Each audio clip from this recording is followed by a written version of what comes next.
Here we are at the Pendleton Leather Show with Todd Salzman from Hermann Oak Leather, and we're at the Pendleton Leather Show.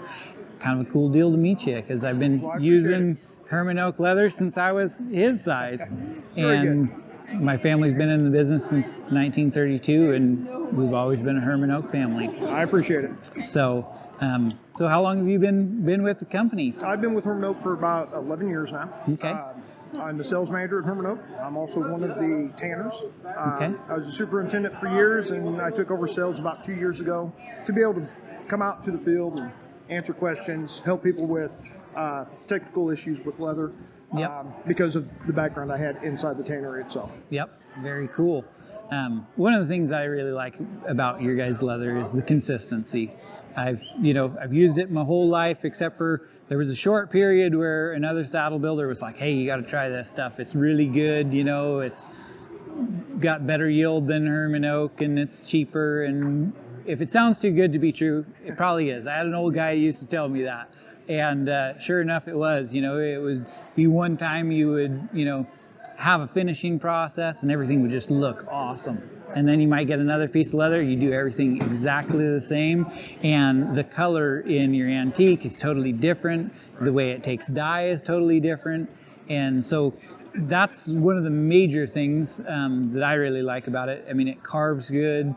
I typically just use your veg stand carving. I know you guys have a lot more than that, but that's kind of my go-to because that's kind of the projects that I build is carved stuff. And another one, my dad was buying leather from a guy, and he's like, "Let me send you a couple of these hides. You try them out and let me know how they work." And so he built a saddle out of these two hides because they're like 13, 14 ounce.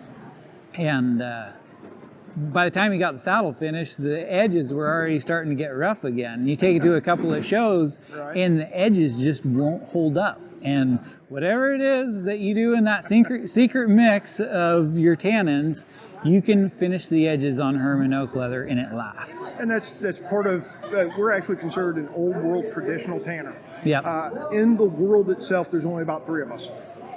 There are a lot of veg tanners. There's one other veg tanner here in the United States. They make a wonderful leather, but the process to get to the veg tanning stage itself is different than ours. Yeah. So some of the reasons why you find things like edging being better is how we clean the hide out, how we prep it and get it ready for the tanning process. Yep. And in doing that, we're ensuring that every one of the fibers deep inside that hide is tanned thoroughly.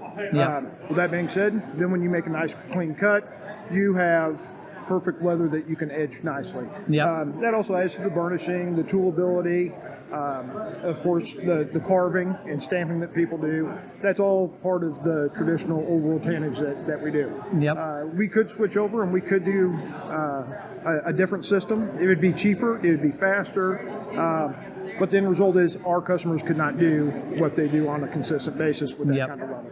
Well, hopefully you don't change it because we like what you're doing. Well, after 141 years, we don't plan on it. Yeah, if it's not broke, I wouldn't try to fix it. Right.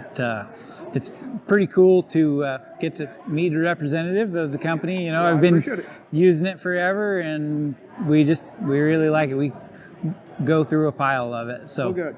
Well, we appreciate it. Thank you for your time, and it's good meeting you. Nice meeting you also.